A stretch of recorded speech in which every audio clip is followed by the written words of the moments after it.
Invisible? How did primitive ships like that vanish?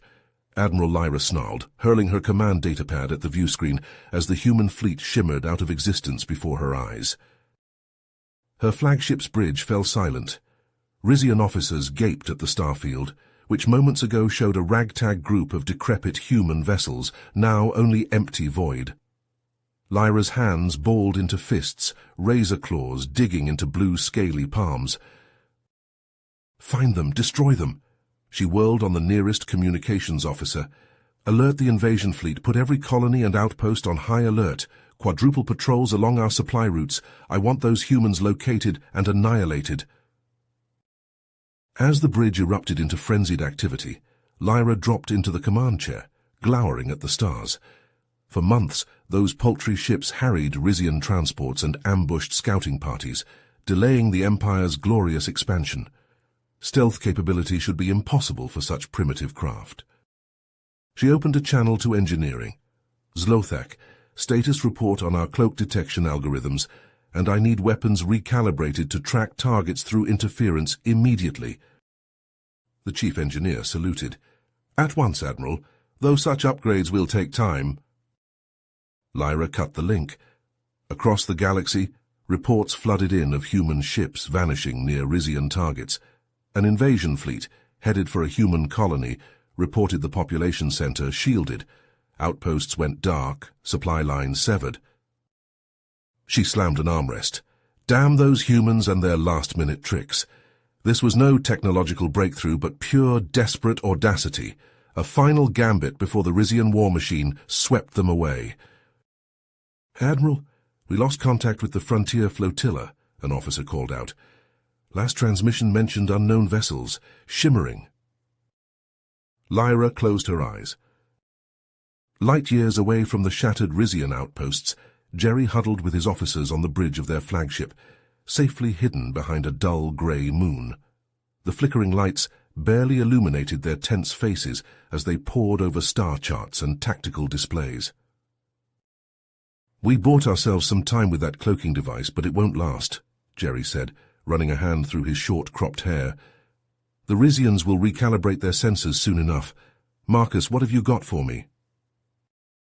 The older man stroked his salt-and-pepper beard thoughtfully. "I've been analyzing their supply lines, Captain. They've got a network of depots scattered across their frontier, stockpiling everything they need for their war machine. Fuel, ammo, spare parts. And get this, most of them are only lightly guarded. Skeleton crews and a handful of auto turrets. Nothing our torpedoes can't handle." Jerry's eyes narrowed. "Sounds like a juicy target. If we can cripple their logistics, we might just buy the colonies some breathing room." He glanced over at Samantha, who was bent over a glowing datapad, her brow furrowed in concentration. "How's that secret weapon coming, Sam?" She looked up with a fierce grin, her dark eyes glinting in the dim light. "The Mark 7 fusion torpedoes are locked and loaded, sir.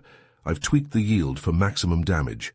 And with our new targeting matrix, we can drop the hurt on them from way outside their sensor range. They'll never see us coming." Jerry nodded, a slow smile spreading across his face. "I like the sound of that. All right, people, let's get to work. I want a firing solution on every supply depot in the sector, and I want it yesterday. It's time to show these scaly bastards what happens when they mess with Earth." The bridge erupted into a flurry of activity as the crew scrambled to their stations, fingers flying over consoles and shouting orders. Jerry settled into his command chair, his eyes fixed on the viewscreen. "Let's dance, Admiral Lyra," he muttered under his breath. On a barren moon hundreds of light-years away, a Rizian supply depot hummed with activity. Soldiers in glossy black armor loaded crates of plasma rifles and power cells onto waiting shuttles, while hulking exoloaders stacked pallets of fuel cells and repair drones. A single frigate hovered overhead, its weapons powered down as it underwent routine maintenance. Suddenly, the sky lit up with a dozen blazing stars, growing rapidly brighter as they streaked towards the depot. Fusion torpedoes, their drives flaring with the light of newborn suns, slammed into the unshielded compound with shattering force.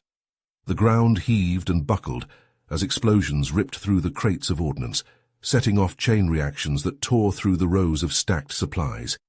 Soldiers and drones alike were flung through the air like rag dolls, crushed by falling debris or vaporized in the atomic fireballs. The frigate, caught completely off guard, tried to bring its weapons online, but it was too late. A second volley of torpedoes struck its unprotected hull, breaching its reactor core and turning the ship into a miniature sun. The blinding flare lit up the moon's surface for a brief, searing moment before dissipating, leaving only drifting clouds of debris and ash. As the smoke cleared, Jerry's fleet dropped out of cloak, weapons hot and targeting systems locked. The Rizian defenders, scattered and stunned, put up a fierce but futile fight. The human ships danced through their formation with preternatural grace, pummeling the larger vessels with pinpoint railgun fire and waves of crackling ion bolts. The Rizian ships, built for brute force and intimidation, were fatally slow and clumsy in the face of the humans' lightning strikes. Jerry watched with grim satisfaction as the last Rizian cruiser limped away, trailing smoke and molten debris. "That's right, you bastards," he growled.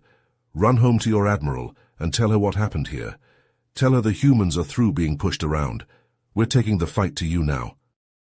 He turned to his crew, his face a mask of determination. "This is just the beginning. They'll be back and in greater numbers. But we'll be ready for them. We'll hit them again and again, bleeding them dry until they've got nothing left.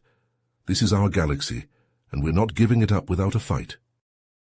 In the heart of the Rizian Empire, Admiral Lyra stood before the High Command, her posture rigid and her face an impassive mask. The 5 ancient counselors loomed over her, their wrinkled faces cast in deep shadows by the dim light of the chamber. The eldest spoke first, his voice a rasping whisper. "You failed us, Admiral. The humans dealt us a crushing blow, and it is because of your arrogance." Lyra's claws dug into her palms, drawing blood. "I underestimated them, counselors. It will not happen again." "See that it doesn't," hissed another counselor, her eyes narrowing. "The Rizian Empire does not tolerate failure." Lyra drew herself up to her full height. "I have a plan to destroy the humans once and for all. Give me another chance, and I will not fail you." The counselors exchanged glances, then nodded as one. "Very well, Admiral. Crush the humans or do not return at all."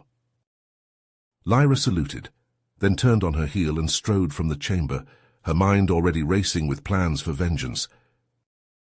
Light years away, the human fleet drifted in the void, the crew's jubilant shouts and laughter echoing through the corridors.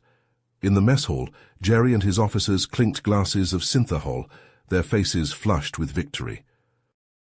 "To the finest damn crew in the galaxy," Jerry toasted, grinning from ear to ear. "Those scaly bastards won't forget us any time soon." The others cheered, but their celebration was cut short by a blaring alarm. Jerry's smile vanished as he raced to the bridge, the others hot on his heels. "Report!" he barked as he burst onto the bridge.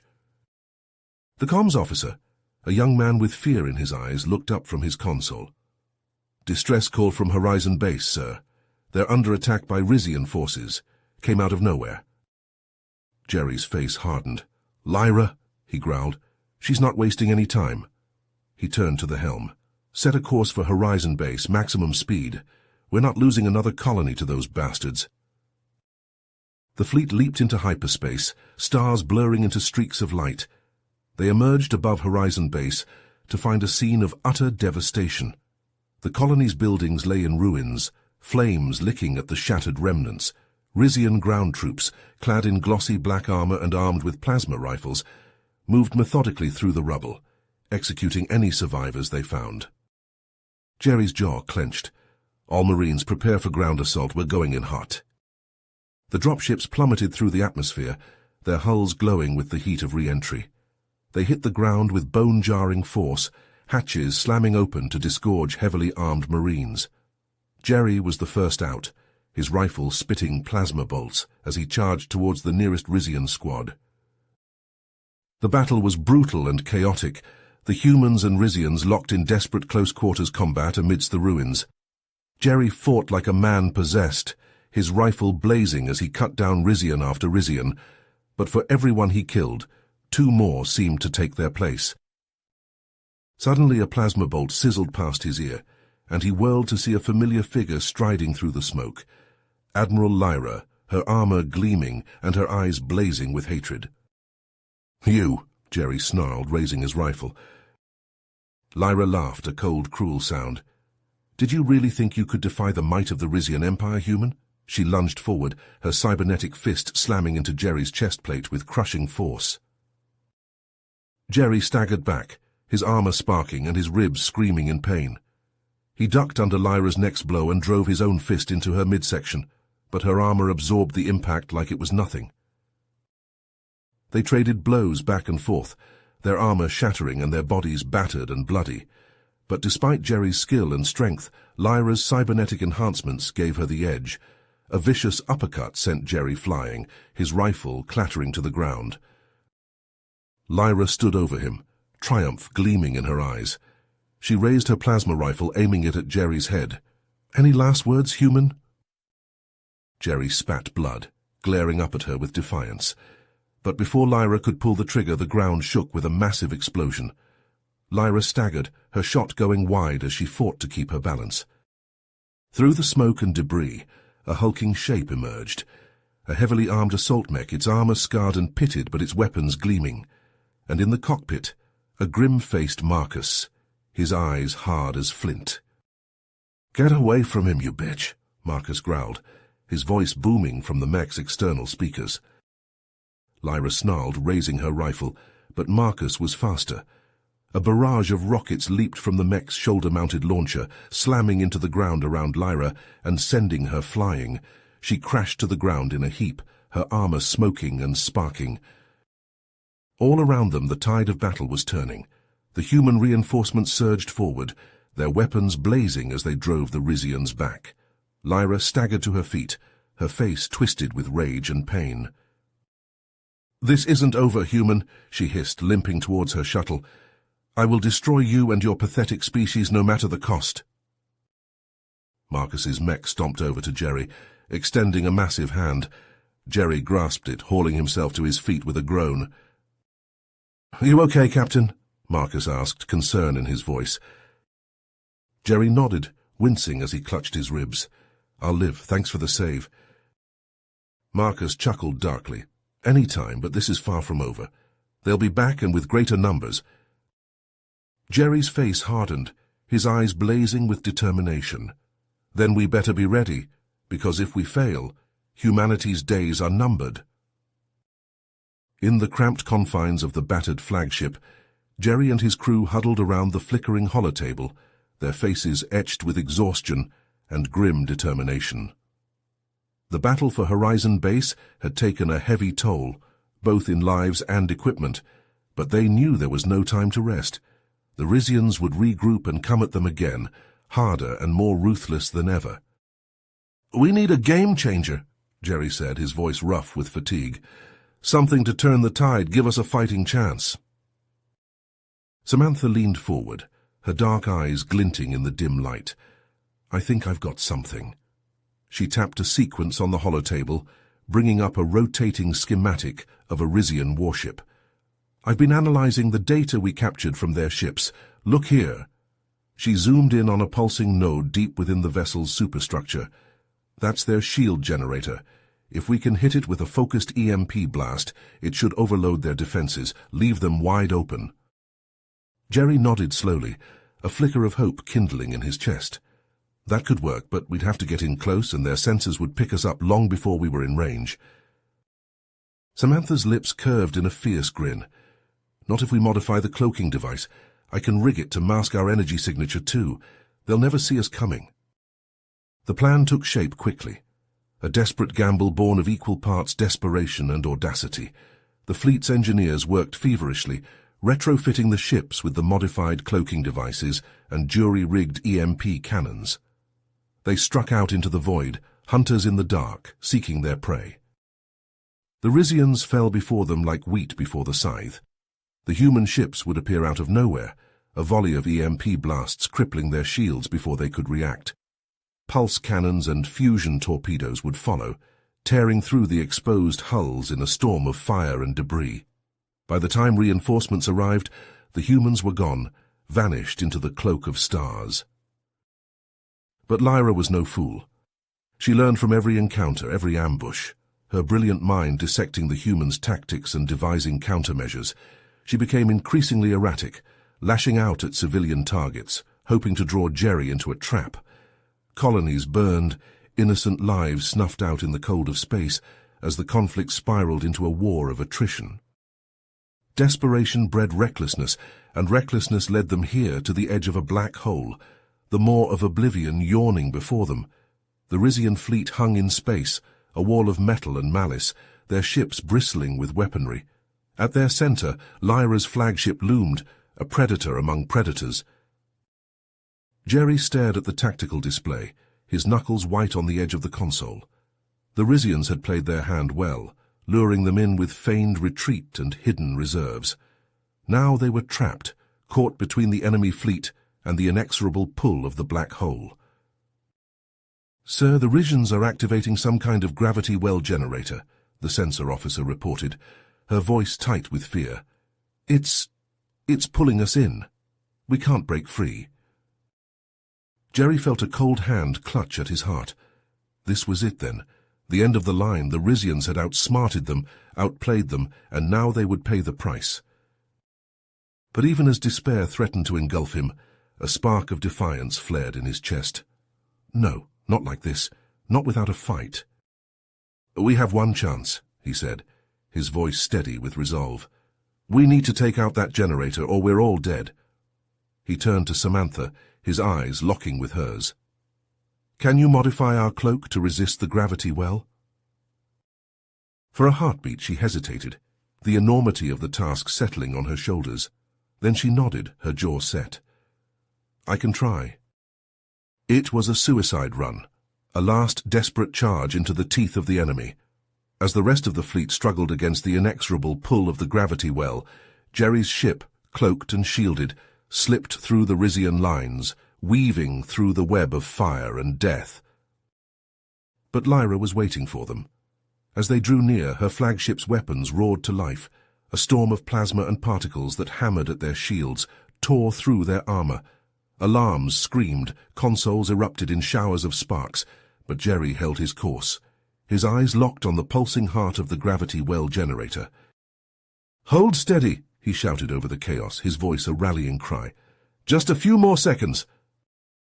The seconds stretched into eternity, each heartbeat an age of fire and fear. The bridge bucked and heaved, the stench of burning insulation filling the air. Jerry's hands flew over the controls, coaxing every last ounce of power from the straining engines. Almost there, almost. The world went white. A blinding flash erupted as Jerry's EMP torpedoes slammed into the gravity well generator. The device exploded, ripped apart by the pulse wave. Shockwaves buffeted the nearby ships as the warped space snapped back to normal. The crippled ships, engines straining, clawed their way back from the brink of the black hole's maw. But Lyra's flagship, looming behind them, opened fire with every gun. Lances of plasma and missiles wreathed in crackling energy tore across space and raked Jerry's ship. Explosions blossomed across the human vessel's hull, atmosphere gushing from gaping wounds. The bridge shook violently, consoles detonating in showers of sparks and shrapnel. Smoke poured from ruptured conduits. Screams of the dying filled the air. Jerry hauled himself up, blood streaming down his face, his uniform charred and shredded. He staggered to the helm, shoving the limp body of the pilot aside and seizing the controls. Through the spider-webbed viewport, he saw the seething accretion disk of the black hole yawning before him. He wrenched the control stick, thrusters flaring, trying to pull the ship up. But the engines sputtered, power relays destroyed by enemy fire. Damage alarms howled as the ship spiraled closer to the point of no return. Jerry slammed a fist on the console. He knew this was the end, but he'd be damned if he'd let Lyra win. His fingers flew over the keypad, activating the self-destruct. The computer beeped in acknowledgement, the 2-minute countdown beginning with cold finality. "This is Captain Jerry Mason," he said, opening a fleet-wide channel, his voice rough with pain and exhaustion, but steady with purpose. "It's been an honor serving with you all. Give 'em hell and make sure humanity survives. Mason out. He closed his eyes as his ship plunged past the event horizon, vanishing into the black hole's infinite depths. For a heartbeat, there was silence. Then a new sun bloomed, the ship's reactor core detonating, the shockwave slamming into Lyra's flagship with titanic force. The Risian dreadnought crumpled like foil, secondary explosions ripping it apart, before it too was swallowed by the hungry singularity. The remaining human ships, battered and weary, could only watch in stunned grief as their captain's sacrifice unfolded. The Risian fleet, suddenly leaderless, fell into disarray. Some ships surrendered, others fled, but the battle was over.